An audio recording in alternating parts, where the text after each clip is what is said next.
Ja, god morgen og rigtig hjertelig velkommen. Guten Morgen, herzlich willkommen. Bitte nehmen Sie Platz.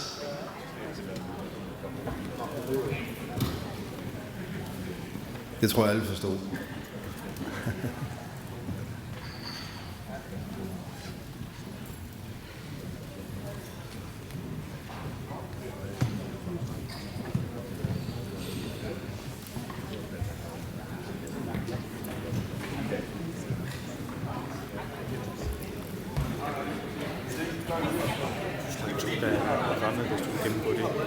Ja, men det kan du bare lige skifte. Nej, men du kan bare skifte, når jeg går i gang. Okay.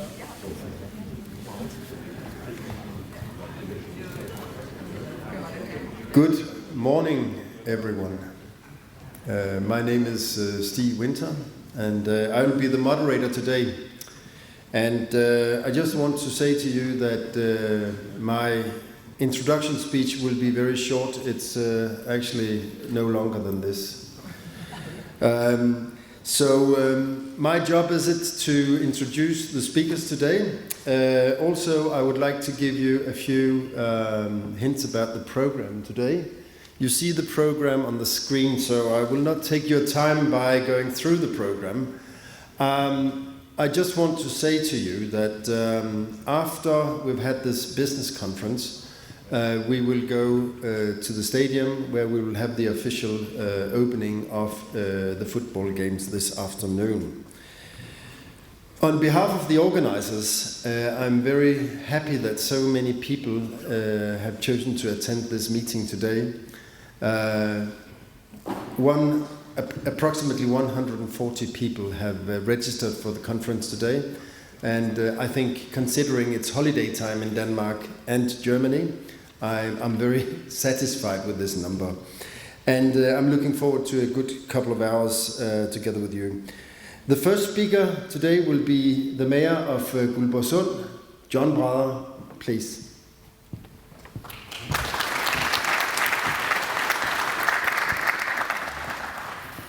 Good morning, everyone, and welcome to this business conference.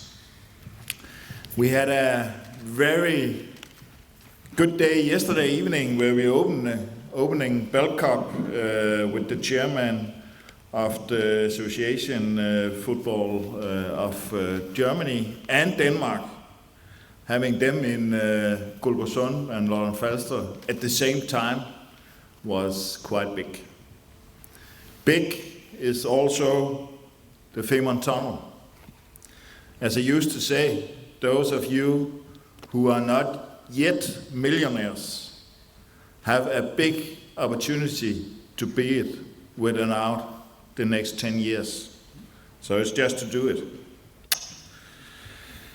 Femernbelt Cup, which is the reason we meet, is a lot about football, but it is also very much about business and relations.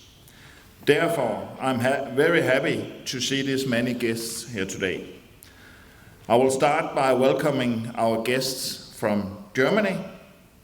I hope you are enjoying your stay here in Guldborgsund and that you have a little time to also see the region. And of course, also a very warm welcome to all the rest of you today. It means a lot for Guldborgsund municipality to be able to have a conference like this, and I hope that you will have a very interesting day shared with a lot of football. In a few years, this area go through big changes. It is changes which will mean great opportunities for us in Lolland-Falsters and the whole region, and also for everybody in the northern of Germany. In the beginning of next year, the projects are taking a big step forward. More than 500 people will be working on Lolland near Rødbyhavn in just a year. They will be building what are going to be the longest immersed tunnel in the world, 18 kilometers long. And the expectation is that in just 1.5 years, there will be around 1,000 employees working on the tunnel in Lolland. And more are to come over the next few years. It will not only be a great importance for the people working there, it will affect a lot of other parts of the Femern area. Local craftsmen will get more tasks, shops and supermarkets will increase their sales, and of course, we hope for increased permanent settlement here in Lolland-Falsters. But also I expect our region to be much more interesting when it comes to investments. Suddenly, Lolland-Falsters will be in the center of Northern Europe, very close to both Copenhagen, Hamburg and Berlin. I think that companies can see that they will gain a lot of advantage if they place their companies in the Femern region. So, as you can hear, I have great expectations for the future for our region. It's up to ourselves to create the future. It is no secret that I have had times when I had doubted that tunnel would ever come. I don't anymore. In less than 10 years, we will actually be able to get between Femern and Lolland-Falsters in just a few hours. We are going to be closer connected than we ever have been, and I'm sure that it will be the best thing that has ever happened to our region. We can create new businesses across borders, and employees can have access to a much larger labor market. Today, we have a lot of citizens working in Copenhagen. After the tunnel has finished, they might as well work in Lübeck, Hamburg, Kiel, or some other places in Germany. Now, I will let you get to the conference. I hope that you will use the opportunity today to meet new people and make new relations. Actually, I think it's the most important part of doing business. Getting to know new people, connecting with them and talking to someone you might not think you would have anything in common with. That makes new ideas. That means development. That is what we need. You all have a very good conference today. Thank you.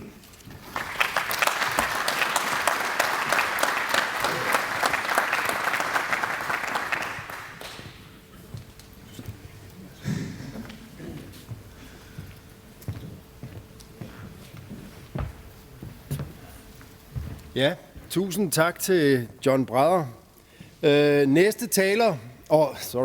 Next speaker will be Jens Ole Kaslund from Femern AS. And I've known Jens Ole for quite a few years, and he's a very inspirational speaker. So welcome, Jens Ole. Thank you very much.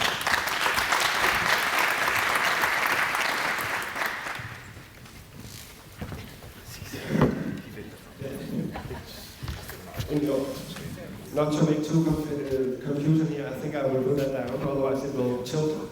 Thank you very much for being here. Let me allow you to be here. I'm very excited to have a chance to give you a status of the project. And I can say myself, I've been in the company for 1.5 years, so I can easily be patient because that's only 1.5 years. Some of my colleagues have been working with this project since 2008 and still waiting to get started. And now we are very close, so we are all very excited. The Femern link is a naturally continuation of the other two connections, the Great Belt and the Øresund connection. And now, as the last step in the triangle, so to speak, we have the Femern link connection. And it's part of this European network going all the way from Malta to Helsinki. And it is, together with the Brandpass, the missing link in that connection. And that's also the reason why we are able to get support from the EU system and the 10T funding. And that's part of the overall European network. But just to give you a short view of how this tunnel is built, I will actually play a small video showing that.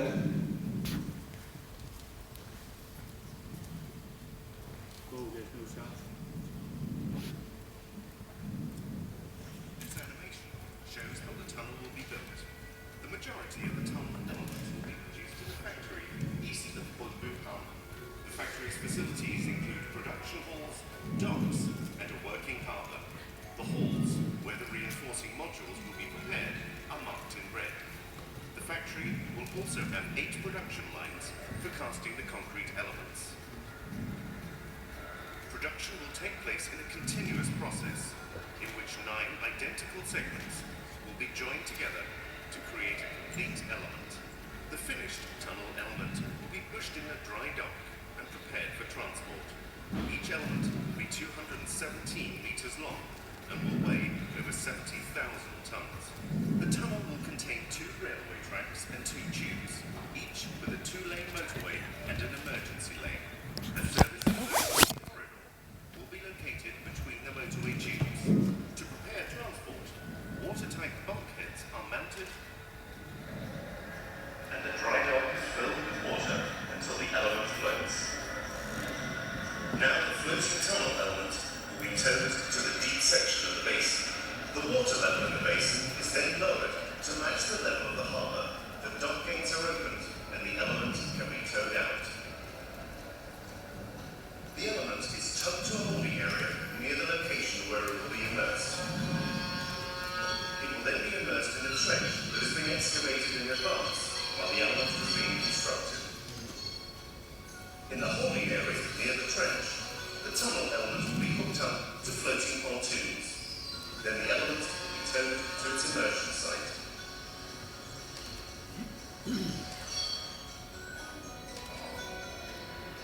Ballast tanks that have been fitted to the element are gradually filled with water to sink it. As the element slowly sinks, its movements are controlled by mooring wires. The new tunnel element is connected to the prior element. Next, water is pumped out between the bulkheads, and the water pressure on the opposite free end of the element will force the elements closer together, creating a watertight seal. The trench on both sides of the element is now backfilled with a layer of gravel to keep it in position. Then a layer of sand. Finally, a protective layer of stones is laid on top. With a length of approximately 18 kilometers, the Femernbelt fixed link will be the world's longest immersed combined road and train tunnel. Yeah, so this was a kind of illustration of how the tunnel will be built. I'm sure that FLC will do it much smarter than this old video, but that's how we saw it before we tendered out a couple of years ago. So why we are building this tunnel and this connection, of course, it is to make it fast, more flexible, and a greener transportation, as John also said. It's a game changer. Instead of taking 4.5 hours of going from Hamburg to Copenhagen or the other way, it's now be around 2.5 hours. It also talks very much into the climate discussion. It's now possible to take a train to North and Central Europe instead of taking the plane. So that fits in very much to that discussion in the future. And it links this business society around it. So that's all very promising parts of being of having this tunnel. And who is going to build it? We have already signed some contracts with the main part of them. And then it's those 3 companies. FLC is doing those 2, and some Dutch companies are doing the dredging of the tunnel trench. And this together is about 2/3 of more of all the work we have to do in the tunnel. But there are still contracts to be signed. We still need to sign contracts for making all the stuff inside the tunnel, the electronics and the mechanical stuff. And also the railway thing in the tunnel, we also need to tender that out later too. So there are still work to come for, and I'm also sure that those companies, they need help to do all the work they have to do. So where are we in the process? As I said, we have been working on since 2008, where we signed the treaty with Germany. But recently, within the last 4 years, we have this construction act in Denmark. We have all the finances in place. We have the tenders, as I said, on the main contracts in place. And here, the 6th of February of this year, we got the German plan approval, so we're now allowed to start working. But there will be court cases, and we are working on that right now. And that will probably go on for the next, we don't know how long, but we expect it to be around 2 years. But we are also good at immediate enforcement, so we could start working with a very limited thing, but very time-critical thing on the German side. So putting together in another way what we're doing right now, we have the approval, we have the German approval, the Danish political system has said to us, please start up doing whatever you can to start up working right away on the Danish side, while we're waiting on the German court decision. Of course, we wait on the German court decision before we do anything on the German land.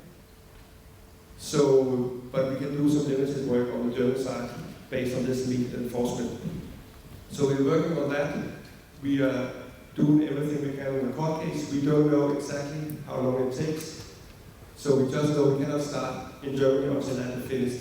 But while that is going on, we will do as much as we can on the Danish side. And this is the work that we hope to kick off very soon. Some of that we have already worked on, and there has been work going on in the area for a while. For instance, we have emptied Strandholm, we have to make a pumping station, we have done a lot of other small work. And we will finish that work within the next, this year, the beginning of next year. And then it will be all ready for the contractors when they come down there. And the work so far has been done in 30 small contracts, and 19 of them have actually been won by local and regional companies. So there has been a lot of local involvement in doing the preparatory work that has been going on already. And a picture of some of the work have been going on. But the things that we now hope and plan to work on is illustrated here, so on the Danish side. So what we hope to do very soon is to put in the bundles or bounds here, so we can lock in the area, and then when we start working on the worker harbor, all the soil can be put in those two places and kept there, so we start up the landfilling. And then we will make this harbor, and at the same time, the other contractors hopefully will start working on establish the factory and establish where the connections should, with the porcelain lamps, where the tunnel will start. And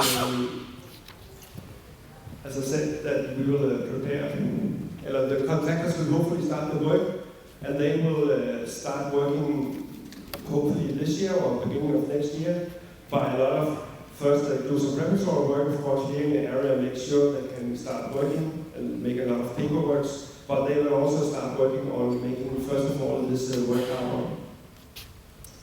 And then they'll start with, as I said, the tunnel element factory and porcelain ramps and so on. So there, as John also mentioned, there will be hopefully a lot of work going on from starting this year, going on next year, and then onwards.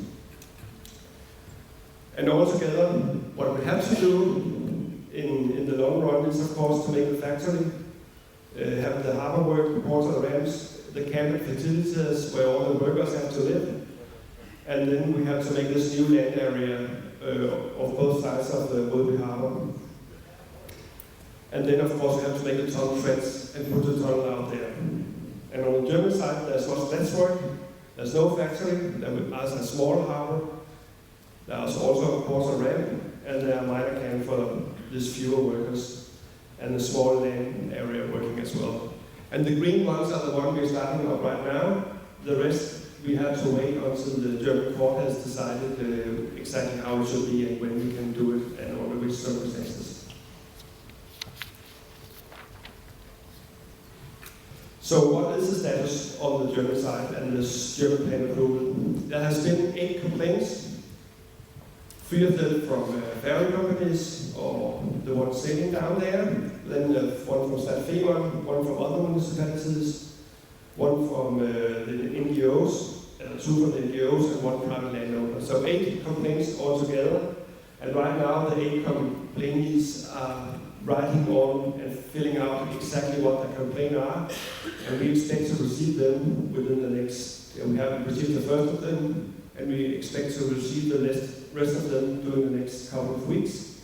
And then we have the next couple of months to give our response to those complaints, and then it will go on with the responses back and forth for the next 1 year or so. We don't know exactly, that's up to the judge totally and not up to us. But at some point in time, there will be an oral discussion in the court in Leipzig, and then hopefully some kind of decision.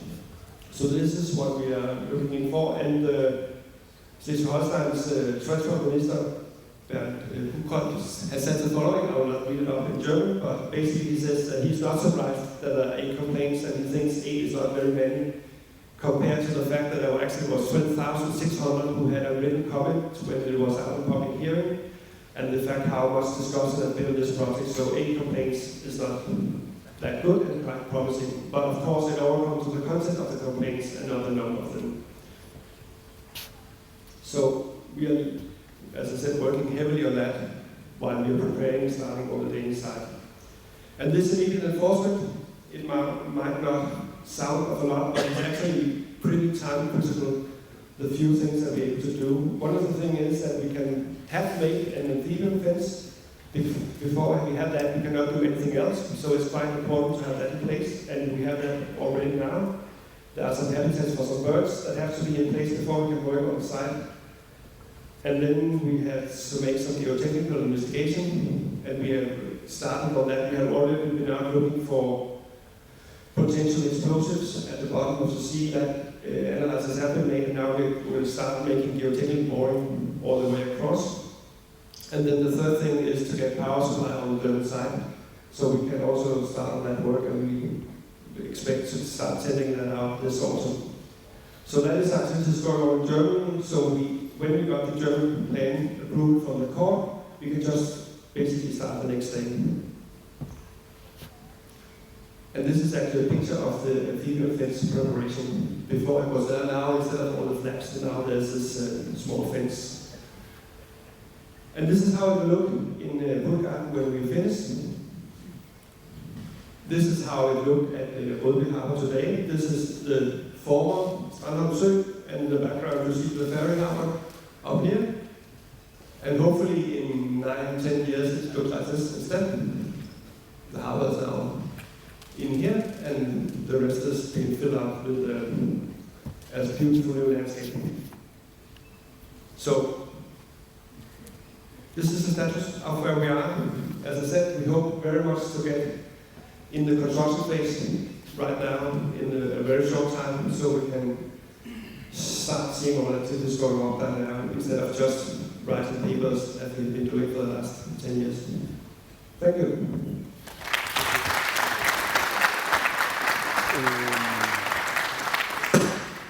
Before you leave, Jens Ole, I would like to ask, are there any questions from the audience to Jens Ole? Any questions? Well, you've done a very good job. Thank you. Okay, next speaker will be Lars Carlsen, the Deputy Managing Director of Per Aarsleff.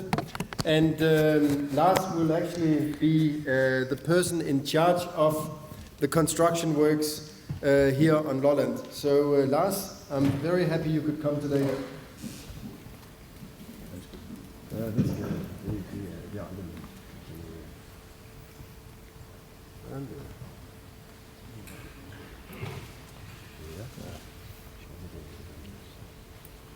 Hello. It's not working yet. Yes, it is. Is it okay? Good. Thank you very much. Thank you very much for inviting me. I will not be building the works myself.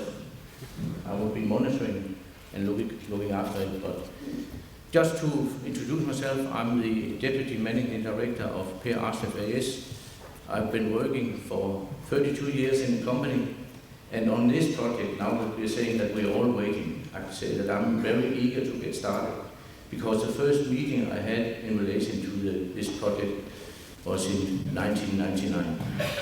That is actually when we started planning for this. So I'm very eager, I want to get started now, but as it was said before, we do have to respect the German process, and we do have to wait on the approval in Germany before we can start on the German land. Yeah. I have made a presentation showing the works. Jens Ole also showed some of the works, so I'll just go through it and then I'll talk about where we need some help, because that is what is important for you. A little bit about the consortium we are having. It's international companies. It's all companies that have been working in Denmark before or on big infrastructure projects around Europe. And actually it's formed back in 1999, as I said, based on the Øresund tunnel, where our partners in Vinci was participating. And the way to build it, as Jens Ole showed in this small video, was actually the same way as the Øresund tunnel was built. So it's been done before. This is bigger. It's a little bit more difficult, but we'll get there. Just a quick going through this. It's our leader in the tunnel consortium is Vinci from France. We are there as deputies in Oslo.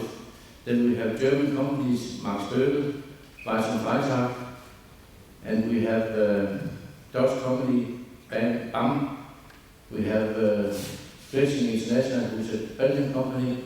CFE is a Belgian company. And Bachy Sultans is a French company, part of the Vinci Group. And this is how we have formed ourselves in FLC.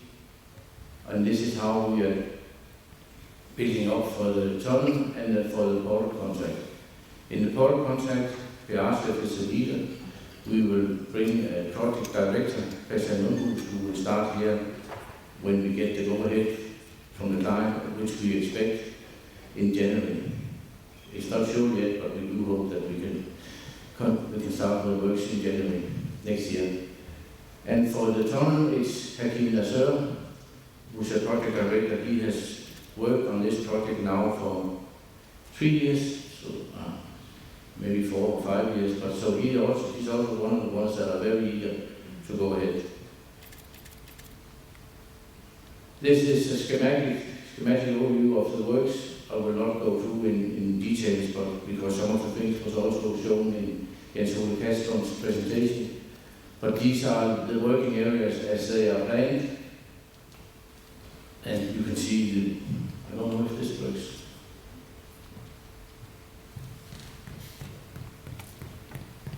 Yeah.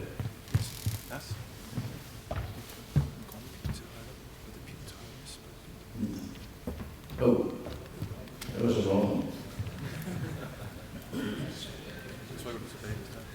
Yeah. What's wrong?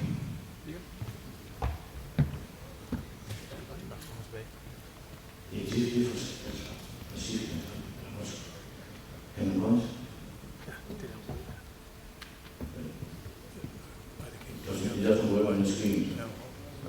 Okay.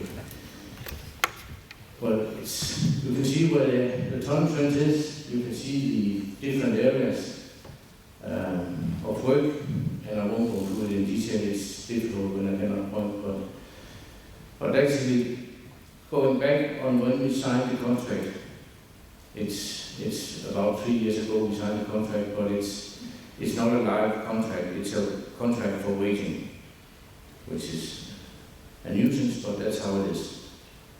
We have 2 contracts: the tunnel, port, and ramp contract, which is mainly on land, and then it's also coordinating a lot of the works in the tunnel. As Jens Ole Kaston also said, there's going to be other contracts inside the tunnel, and we'll be the ones coordinating the works. Because we will be present a little bit longer coordinating the works, It's actually a contract that has a duration of 105 months, whereas tunnel itself is done a little bit faster in 87 months approximately. So the contract is conditioned, we cannot start, and that is of course because of the German planning approval. We hope to start, as we said, in January, some early works or some of the land works which doesn't influence the permanent structures, doesn't contain permanent structures.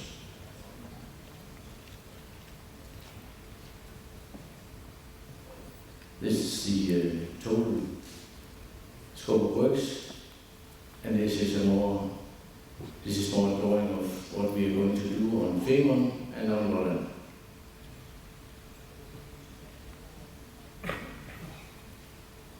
Inside this detailed scope of work, I can say that we are, of course, a joint venture of companies which are capable of doing most of these works, but we are not planning to do it all ourselves.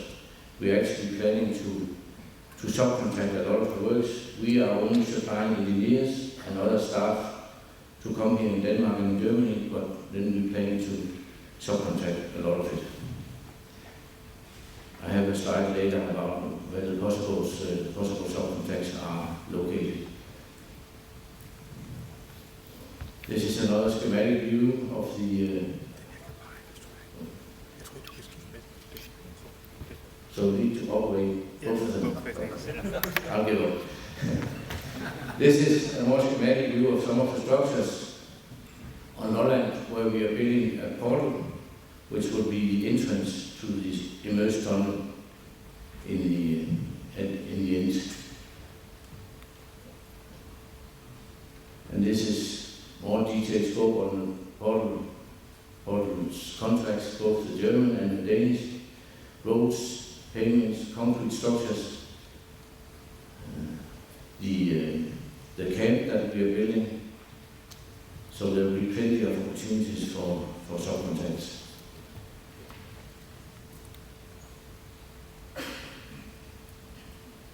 Portal ramps again, Lolland, Femern. Schematic drawing of the tunnel with the railway structure, railway tunnel on the right side, and on the left side the road tunnel.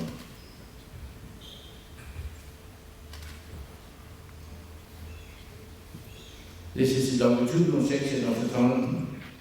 The depth at the lowest part is 40 meters. We will have to excavate a little bit deeper, so we are actually down to 45 meters depth.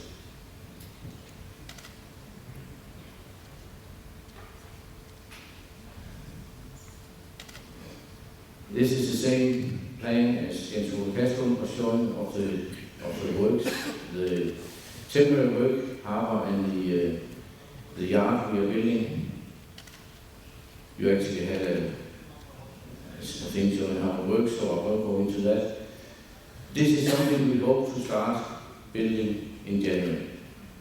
We will not be building the complete, all 4 lines or 5 lines. We are going to build half of this to start it, to get a quick start.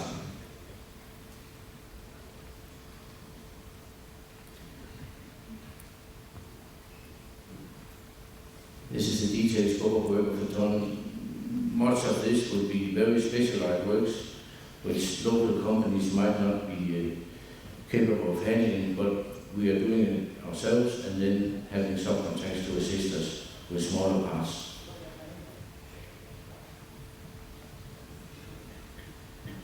This is the picture of the tunnel element with the bulkhead section, as I was also showing in your video result. And this is a picture for the immersion. Actually, immersion. I think this is a picture from the Øresund tunnel, where you can see the facilities involved and the marine equipment we're using.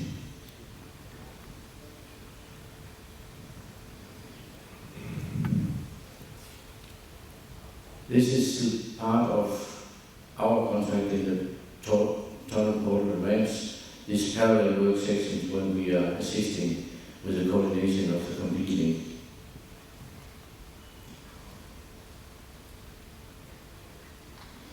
This is then a small, I think it doesn't work when I'm looking up like this. I cannot see what it's saying, but you can see here what we are planning to subcontract, and this is an exercise we're going to start already soon here in the autumn. We are planning together with the client to have a conference around October or November where we are showing the project, we show what possibilities are for subcontracts, and we are inviting you all to come and have a chat with us to see what we can do together.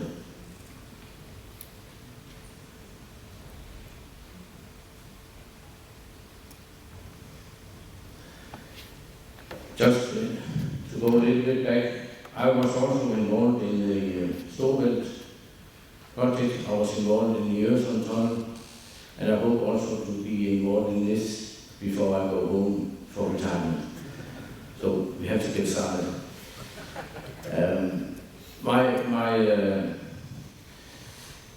My experience both on the Femernbelt and on the Øresund was that this is a tremendous opportunity for the local companies. There will be plenty of subcontracts being let. There will be services that are being required, hotels, restaurants, catering, everything will have a boom in this area.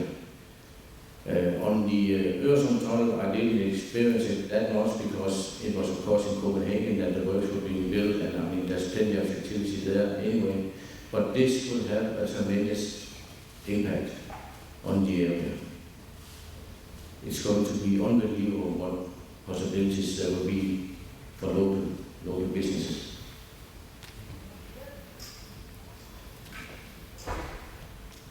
You invited for questions before. If there are any questions, please, I will be happy to answer them. Any questions from the audience?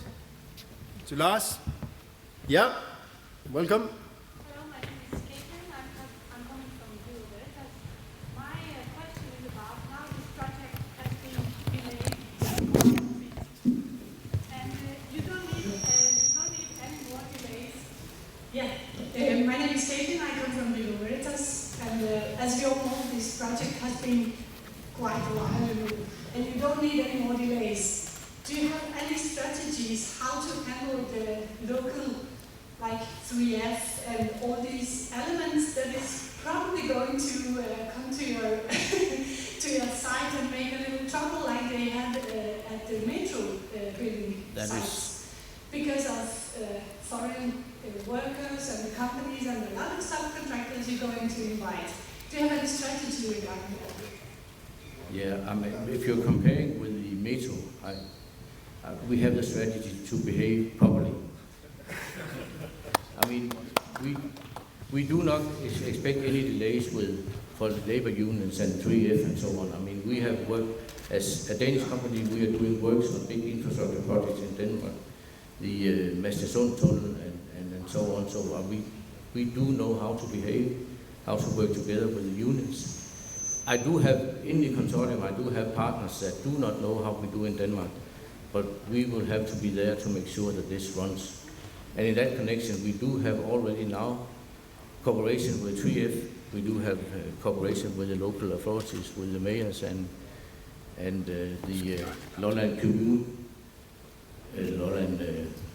County. So we are already preparing ourselves to have a good start and a good relationship. We do not expect any problems. At least I do not. Thank you. Any more questions? There must be some questions. Now you have the opportunity. Then I have a question for you, Lars. Thank you. When will you open your telephones for all the local companies here? Soon. That's a very good answer. I mean, we have a small website where you can go in and register. I think you have the address in your presentation. So you're always welcome now to register as integrated subcontractor. But again, this conference in the autumn that is being 60, I think we will also there be present to answer any questions, to talk to about what the details are of what we are subcontracting. So I expect that sometime in the autumn, maybe just before the conference, we will upgrade our website and we are open for contact. That's how we expect to do it.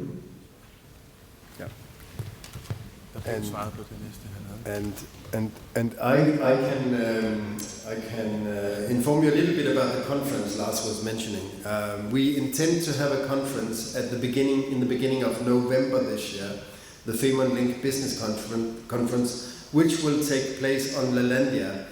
But after our summer holiday, you will get a lot more information on our conference and further details, how to register and so on. So, any more questions? Then I'll just give a little bit Yeah, there was a question from Herr Schönfeld. Yep. Thank you very much, Lars, for this presentation. We have approximately thought that we have 85% of those of this amount of works on the Danish side and approximately 15% of this work on the German side. Is that approximately that what you also think, or have you thought about that anyway? Or? I mean, that's how we see it as well, Mirko, so that's correct. 85-15. Yeah. Well, if there are... Sorry?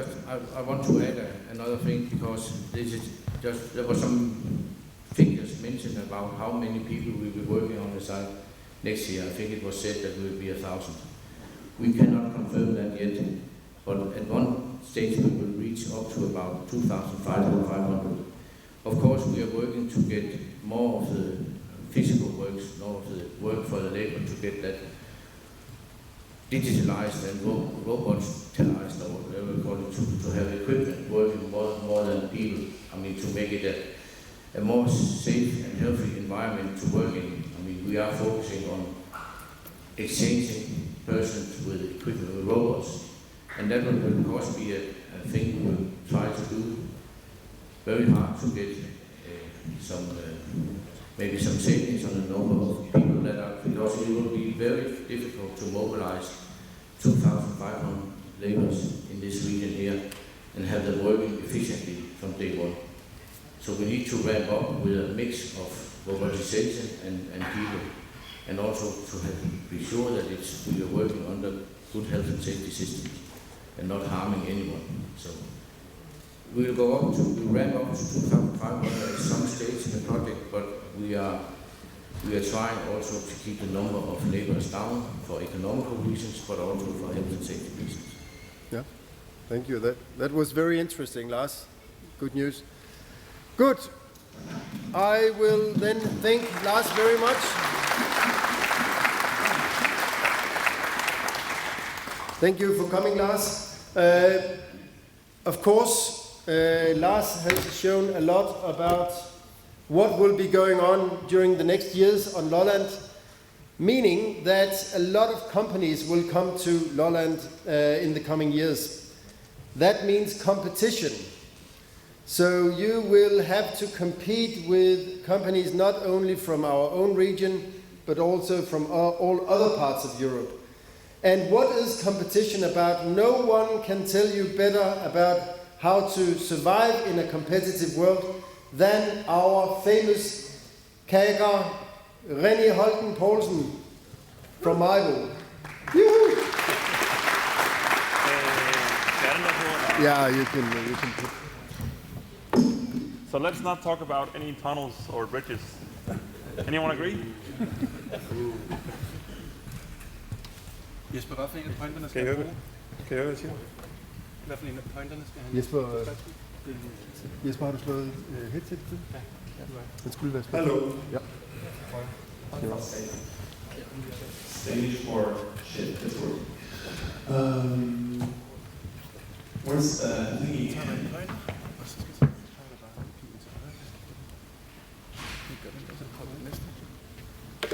Oh, here we go. Short presentation. How was your morning? Fine. Yeah, good. That's good. Is it too loud or it's okay? Good. I'm Renee. I kayak. I guess most of the Germans should know what it is. I showed the best kayaking nation in the world, actually. I've lost a lot of races to German guys. I'm a 3-time world champion. I grew up in this area in Milo. It's just across the pond.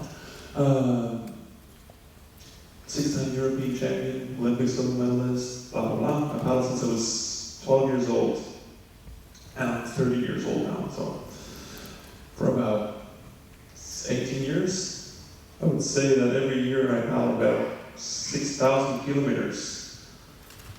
I have no idea how much that is in total, but it's a lot.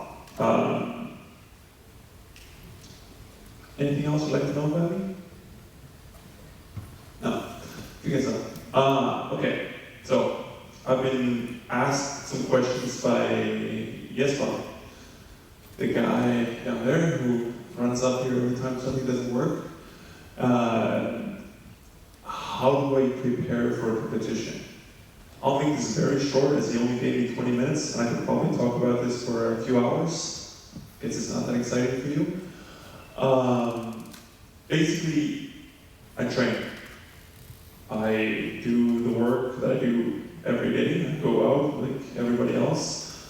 If you're a carpenter, you wake up and you go down and you do your work. I just do it. In the morning, I go out maybe 2 hours, and then I go to the gym, and then I go back out on the water. What I probably do differently than most people is that every time I go out to do one thing, I make sure that I know exactly what the purpose of that training session is, and I focus only on that. Because if you want to get the 100% out of what you're doing, you need to make sure that every session, I only train 10 times a week, and only 22 hours a week, which is a lot less than most of you are working. But when I do those 22 hours, I need to make sure that they are 100%. I have, earlier in my career, tried to do almost 30 hours a week, and I found out that I didn't get better. So you can work 60 hours a week, or you can work 40 hours a week, and maybe the guy who's working 40 hours a week, he'll be winning. He'll be the better person. He'll be the one making the better process and progress. So that's, I guess, what I've learned during my career is it's not always how much you work, how many hours you work, it's also how you work and how you prepare mentally for each thing you're doing at your job. And why the hell am I half naked on this picture? This one? Okay, great. Yeah, so basically when you prepare for a competition, don't laugh. It's really important to see how you can prepare mentally, because most of you can show up every day and do your job. I can show up every day and just go down to do the training. We usually say that the biggest difference between the winner and the loser isn't whether or not they train, because everybody trains, everybody goes to work, but the successful people are usually the ones who are more effective when they work. Okay? I'd love to talk more about it, but I have 20 minutes. How? I don't. No, so winning, how many people learn anything from winning?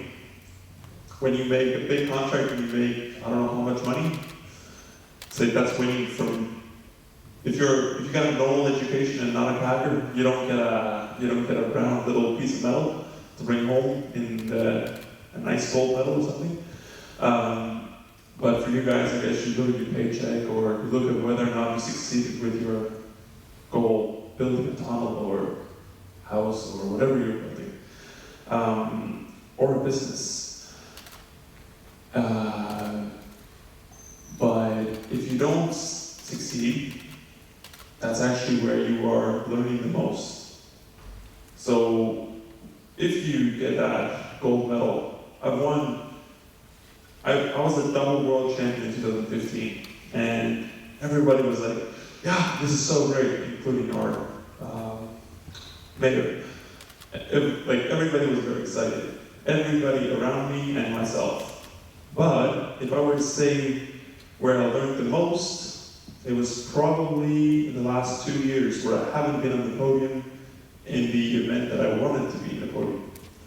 Mostly about myself and about my kayak. And it's a little bit weird, because you should be learning from when you're winning, and you should do what you do when you're winning. But I never learned anything from winning, other than raising my arms and go, woo, I won. Which is also kind of cool, but at the end of the day, when you come home from work or training or whatever, and you feel like you've learned something, that's actually when I feel the best. So, when I cross the line, I raise my arm and I go, yeah, I'm the world champion. How many minutes will you guess that feeling? You're ecstatic, your whole body's just flooded with endorphins, you're like, wow. How many minutes would you say last? Just a wild guess. Anyone? 5? That's a very high number. I'd say about 30, 40 seconds. You cross the line, you're like, this is it. And we have to go into the dock, give our boat, and they have to weigh it and everything. And as soon as you get out of the boat, you're like, okay, next race.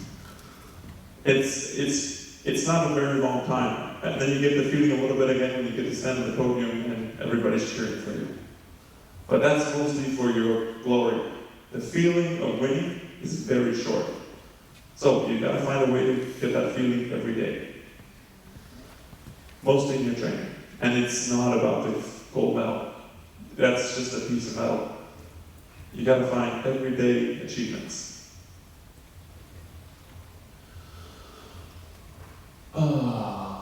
This is, I'll explain it in one word, grit. Do you all know what the word grit means? Yeah, more or less, it means perseverance. It means that you are willing to do whatever it takes for a very long time. Not necessarily, it's not, so it's more that you're willing to do it when you're tired. You're willing to do it when everybody else is quitting and saying, it's too much. You're willing to push past the point where you're not you're feeling uncomfortable. You're feeling like giving up. Once you feel like giving up, that's usually when you're going to succeed. Once you push past it, you'll find the victory. But if you give up the first time or the second time you feel like giving up, you're probably not going to get there anyway. So that was a very short version of it, but grit is, there was a study some years ago, and the main characteristics of a successful person, athlete, teacher, businessman, whatever, is grit. Not about working like 80 hours a week, but just working maybe 40 hours a week for years, and years and more years. So, I'll be very careful with this one. What can a manager learn from a top athlete? I'll say what I've learned as an athlete. We don't get to choose who we work with or who we hire as coaches. So when I go to work, I have a coach, which I did not choose, someone else chose him for me. I happen to like my coach, but I've also worked with coaches that I didn't hate them, I disliked them, and I didn't agree with them. And you have to work with them anyway. I also paddled with people in crew boats, on teams, where I had to work with them, and I can say there were some of them that I really did not want to talk to, other than in training. And I also work with people that I really enjoyed working with, but I've gotten European medals, won races, big races, with both the people that I like and the people that I dislike. So what I learned is that the most important thing is that you have to respect that they're there for the same reason as you. They want to be successful. You have to remember that it's not always how you see the world, it's how they see the world. It doesn't mean that they don't like you or you just don't agree with them. But that doesn't mean you can't get the same growth. You can't get the same goal at the end of the line. There are literally thousands of roads to Rome, but everybody goes there on vacation anyway. They got there anyway. So that's the most important thing is at least what I've learned is that you can work with people who I'm constantly always late, 5-10 minutes every day to train. And all the guys in the team go, why are you never on time? And I go, it's not important for me, and if you're 20 minutes late, I'll wait for you. Because for me, it's not that important. But what is important for me though, and this is what they don't understand, is when you go out and train, I want to be 100%. I'd rather wait half an hour and make sure everybody out there is 100% focused. It's 100% ready to do whatever it is we plan to do.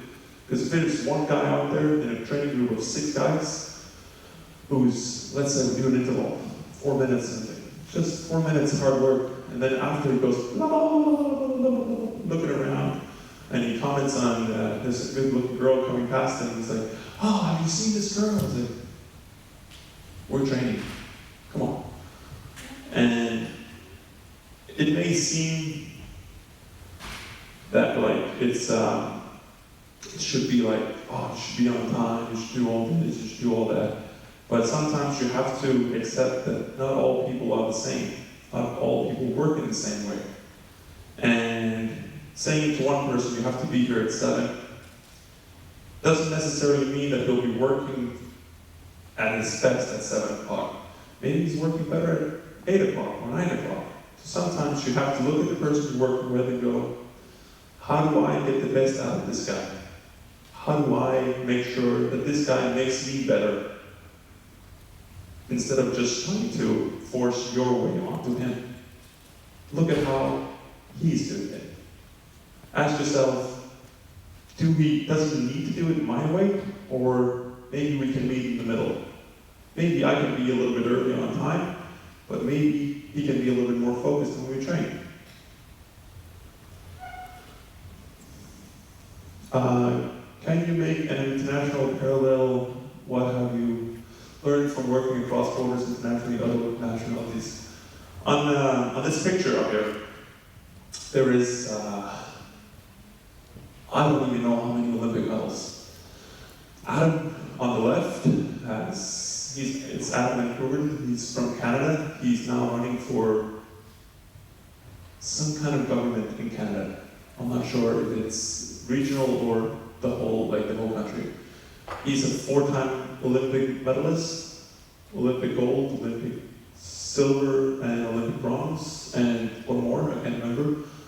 And it's me in the background, the number 2 from the left, and number 3 from the left is Anders Gudesen. He has 0, he doesn't have any Olympic gold medals, or medals at all at the Olympics, but he went to 5 Olympics, 2000, 2004, 8, 12, and so that's only 4 actually.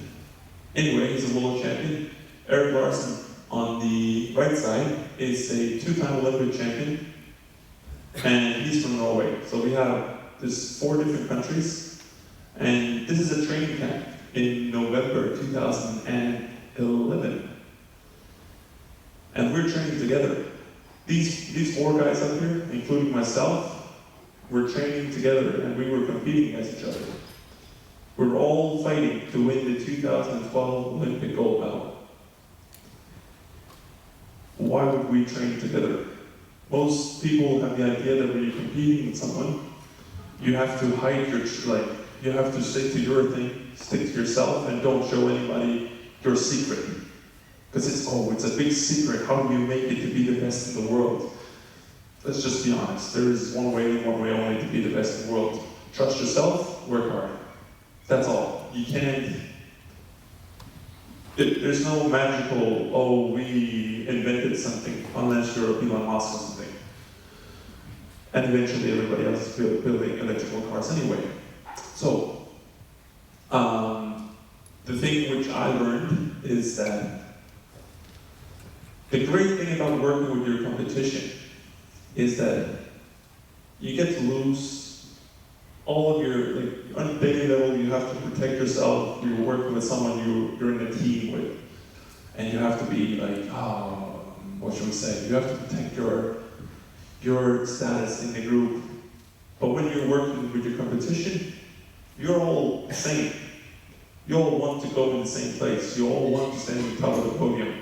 Or you all want to build whatever, or have this business, or whatever it is you do.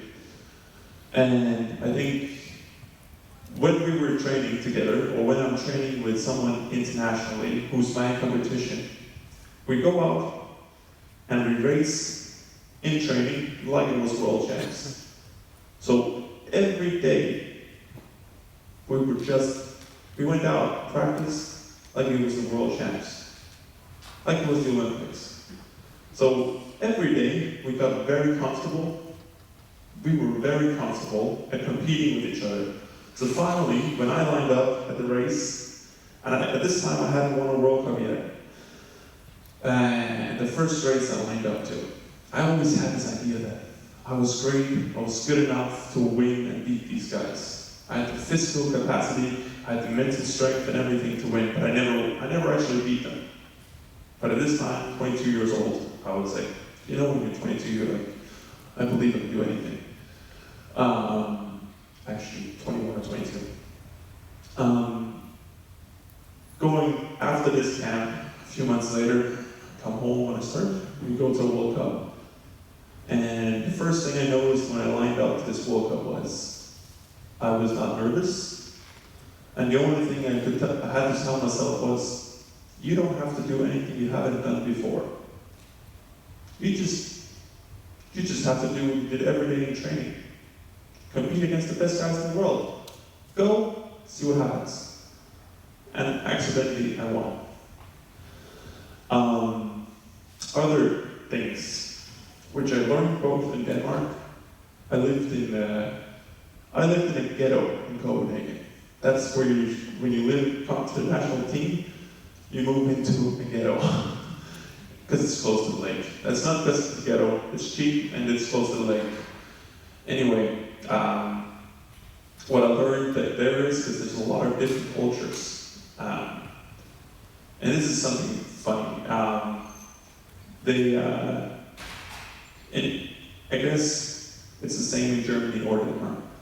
We've stopped, holding the door, like common, normal things, being respectful.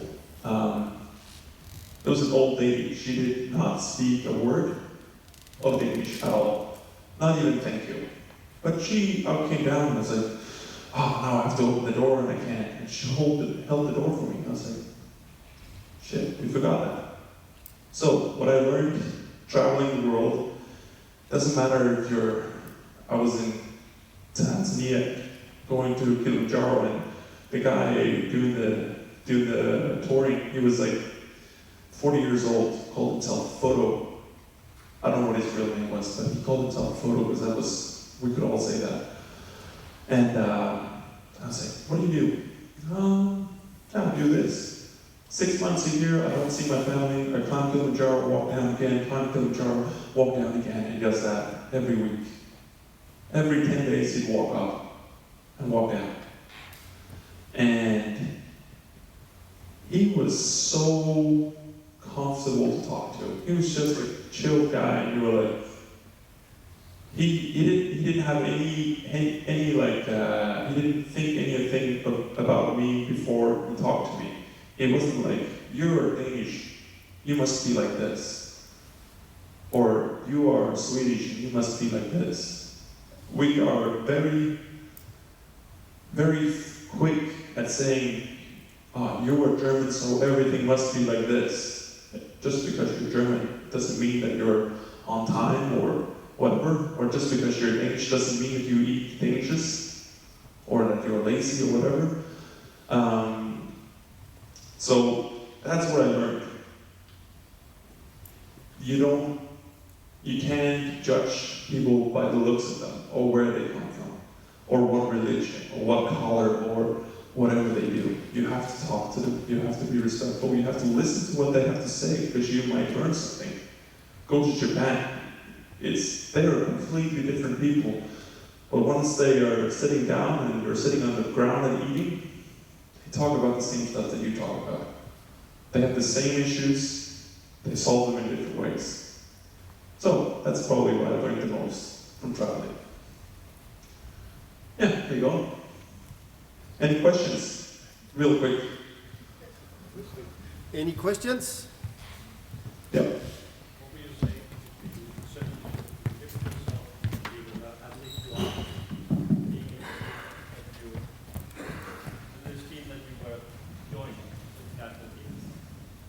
International team you were joining, what would you say was the lift that lifted your ability?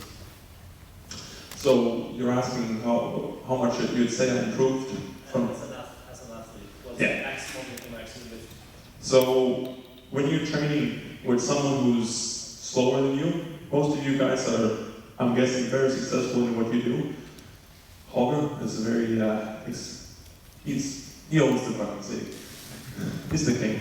But once you go to guys who are at your level, who are thinking at the same speed as you, who are thinking the same ideas as you, you get pushed to go faster, to do better, to do every interval, every minute of what you do, you have to do it better. So I'd say I improved probably 3 or 4 seconds, that's a lot on a 1,000 meter. For me, I do 1,000 meters when I race. And that's the difference between being at the end of the final or at the top of the final. So I improved a lot from racing with the best guys in the world, but mostly what I improved wasn't my physical capacity, it was my capacity to do it every day. And to do it when I was excited or nervous. I was still able to do it, because I didn't have, instead of having to think about, now I have to go out and do a great performance. I wasn't thinking I have to do a great performance, I was like, I'm just gonna go out and do what I do every day. So, it's always better to train with someone who's at your level. Because slower people, or not lesser people, but slower people who don't think like you, they don't push you. You're the one dragging them, you're the one helping them. That's okay, you need to help people as well. It's very important, it's called karma. But you also have to help yourself. Yeah? Anyone else? Thank you. Good. Thank you, René.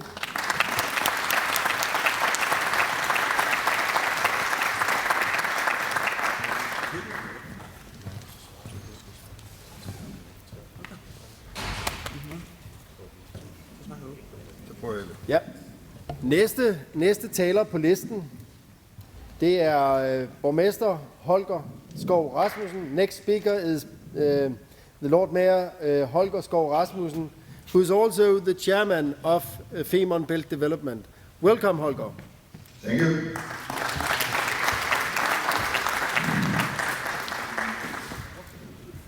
My speech today will be improvised because Steve misunderstood me about how I wanted it today. I told him I want some words for my speech. Monday morning we have a meeting at 8 o'clock in my office. I think this football times it smells like a yellow card, but let's take it on Monday. Yeah, I'm happy. I want to go back 45 years ago. I was 9 at that time. I know that I don't look like that, but I was 9 years old. I was playing football in Heiligenhafen, in Ostholstein. Heiligenhafen was the friendship town of Mario, where I live. And at that time, I lived in a family for 2 days playing football. And this is what we have started here. Van Jorkis has started. Now we are playing football, Schleswig-Holstein against Region Zealand in this Femernbelt Cup. I think it's a great opportunity to go get closer to each other. But for 45 years ago, I don't know yet the family where we're living. I don't know them, and I don't know what's about the boy I was living there with what he's doing today. But he would be the same age as me. But we talked about a bridge between Denmark and Germany. And now we are standing on the first step for building a tunnel to Germany, and that will be a great improvement for the region in the future. Because for me, Ostholstein has always been a place to drive through. After I went to Heiligenhafen for 45 years ago, then all the years that came after that was only to go through, go to Italy, to go to Spain, to go on vacation. And when I went to Ostholstein, it was to go to Femernbelt and to get some cheap beers at Calais. That was all. For the first time in my life, I have never been to Hamburg. Just once, 25 years ago, for 2 hours to see a football match between Hamburg and I think it was Rostock. And the region there has never meant anything to me. But for the first time I went to Hamburg in 2017 at the Femernbelt days. And then I found out that there is some immense possibilities for Denmark and for the region there when we get this Femern fixed link, when this will be built, because the 2 regions will come so close to each other.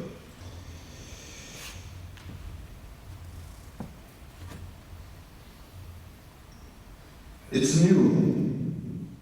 So it's a new region for me, but the last 3 years as a chairman of Femernbelt Development, I've been traveling very many times to Ostholstein and to Schleswig-Holstein in all. And 4 months ago, I went to my community and some of my committee members in the Stats, Lolland. We went to the north coast of Germany to see how the tourism are developing there, and I must see that Ostholstein and Schleswig-Holstein is one of the most beautiful areas in the north. And I found out that it's the same possibility that we have on Lolland-Falsters.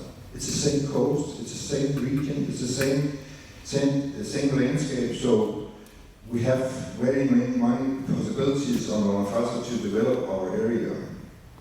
When I got chairman in 2016, I turned over for Sven Erik Hormann. And Sven Erik Hormann, he has been the chairman of Femernbelt Development for many years.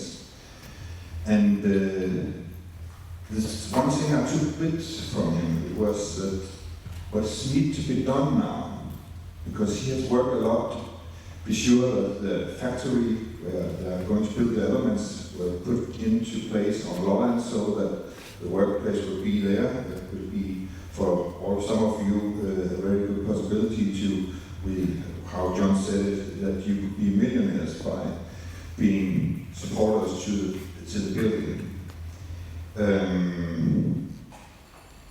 But Sven Hormann said you have to build the mental bridge. And that's why I started. I think I need to know people on the other side. We have to know each other because people are getting things done and things will be moving. On the big scale, Van Jorkis, I hope he will repeat his speech after me, what he said yesterday, because on the big scale, on the big vision, I think Bernd, with his business background, has some very good opportunities to tell you all about what is the possibility for this new region that will be in 10 years, that will be standing in 10 years. And the next 10 years we have to work together to find out how we are going to build this new region.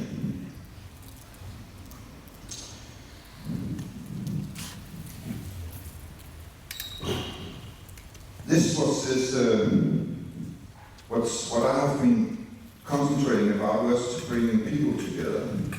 Starting with the local politicians, mayors, Slotsheim. We have the Femernbelt committee. You know about that. I have the chairman. I'm the chairman together with Ryan Sager. He's the political chief in Slotsheim. And we have, after we have started working together, it's just not as politicians, but we have built up now a friendship. It's a personal friendship also. And personal friendship is things that will be getting things moving and getting things done. Everyone who works in politics knows that it's not at the meetings that the decisions are made. It's before the meetings, in the local, over a beer or over dinner. You find solution there, and then you go to the committee or you go into the political room, and then you confirm these decisions. We have made together, Reinhard and I, we made the vision conference here 2 months ago, or 1.5 months ago, to say we have to start up now to see what are we going to get done the next 10 years from a political view, so that we are prepared to win. I don't know who is going to be, but maybe the Queen and I don't know on the German side, but we'll slice the red band for coming across the bridge, the tunnel. So that will be in 28, we hope so. Depends on how fast it will be finished in Leipzig, but we are hopeful about it. And together with the committee and the Femernbelt development, we are making the Femernbelt Days and now Femernlink Business Conference in November. Are we going to do?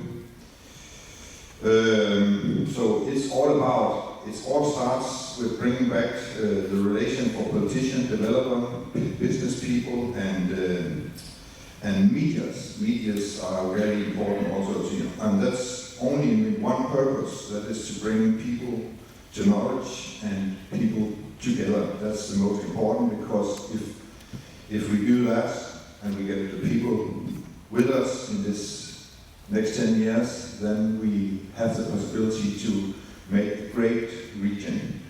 It's not so that the tunnel is not a connection between Lolland and Femern. That's a big issue, because then you didn't have to bring it together, which is only the people on Femern and Lolland, because we're not enough. But when you go 100 kilometers from both sides of the tunnel, and you come to Hamburg and you come to Copenhagen, and it would be a great opportunity for Hamburg and Copenhagen to work together, because if they have to compete in the international conference, then they have to work together, because they can compete with London, Paris, or other major cities if they don't work together in the future. It's also a building, it's also a connection between Scandinavia and North Europe, and if you see that area, it's one of the most rich areas in the world. The BNP in this area is very high, and what I'm so fond about is that in the exact middle of this there lies an atlas, this Gröningen Toll, and that's exactly where I live. So I will be in the middle of the total impact, and that means that my children and my family and myself have a great future. I think that I announced here for, now René says that I'm the king of my war, my city. I can say that we got 40% of the election was voting SPD or Social Democrats. Here the election, that's the highest number. I said that maybe I should write out that we have to have a community war election also, but I can't do that. So it will not be that.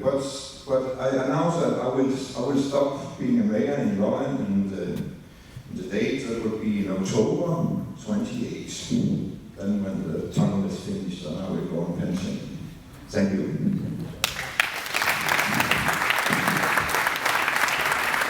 Thank you so much, Holger. So, Holger, you said we live in the middle of the impact, and the next speaker will indeed speak about the opportunities in the region. Bernd Jorgisch, co-organizer of the Femernbelt Cup.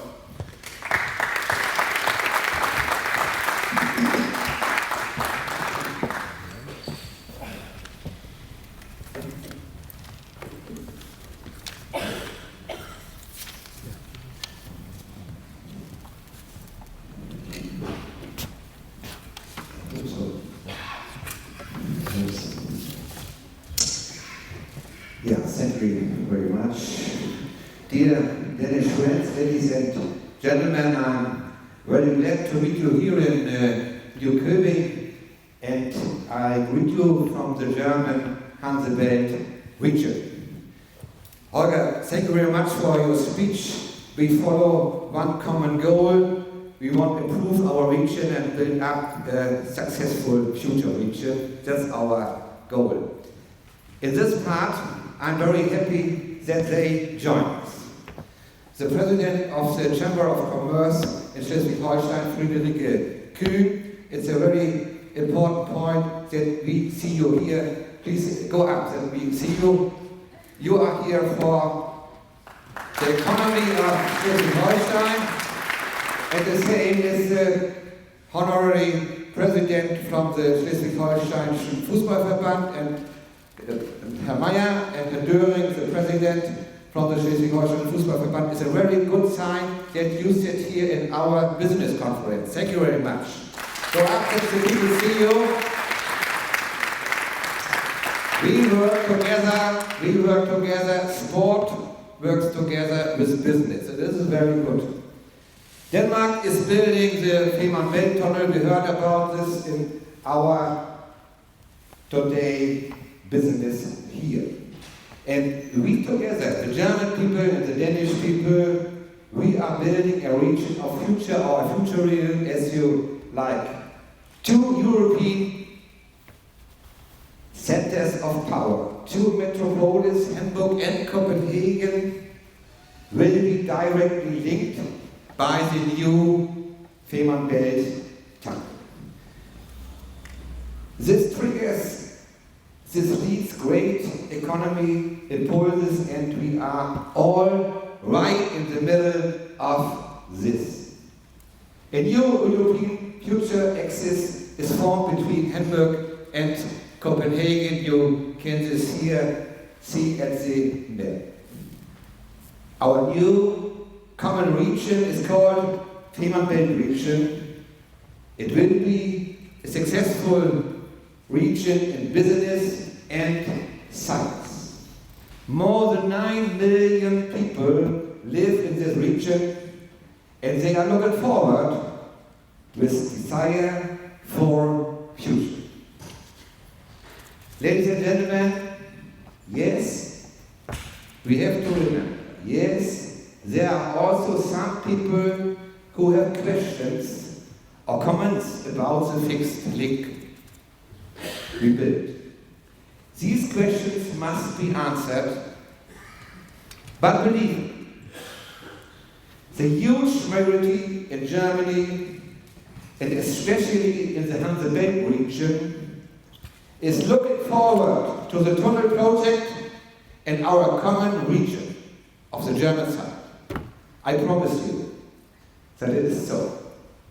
We will be connecting sports, business, culture, and society.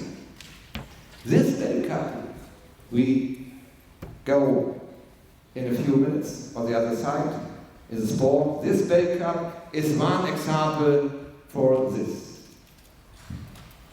Dear friends in Denmark, let's start together to new horizons. And please listen all. We have to fight for this common goal. We have not to wait, we have to fight. Every time, every day, every minute. We have to fight for this common goal. Our goal is to build up a happy region. We want to improve our region, a happy region for all of us. I'm hopefully that we will reach this goal soon. Latest in 10 years, we will reach this goal. I wish you a good day, a good tournament. We will see soon, and a good day too. Thank you very much for listening to me.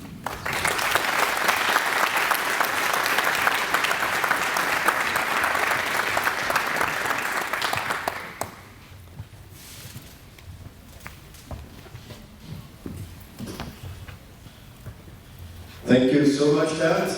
And ladies and gentlemen, this concludes our little business conference today. The purpose of this was, of course, to bring some new information to you, but also to give you the opportunity to get to know each other today. We will now, unfortunately it's raining, but we will now slowly proceed. Within 20 minutes we'll proceed to the stadium, and for all of those who have the lanyards here, you'll have access to the lounge on the opposite side. But for the kick-off opening of the games, we meet at the stadium around 12 o'clock. Thank you so far.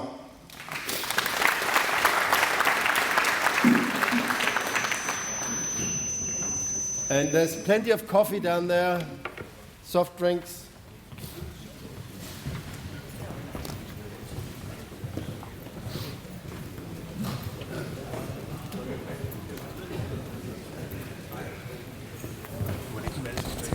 Nej, så måtte jeg få den fra mikrofon eller fra højtalerne, så går den nok.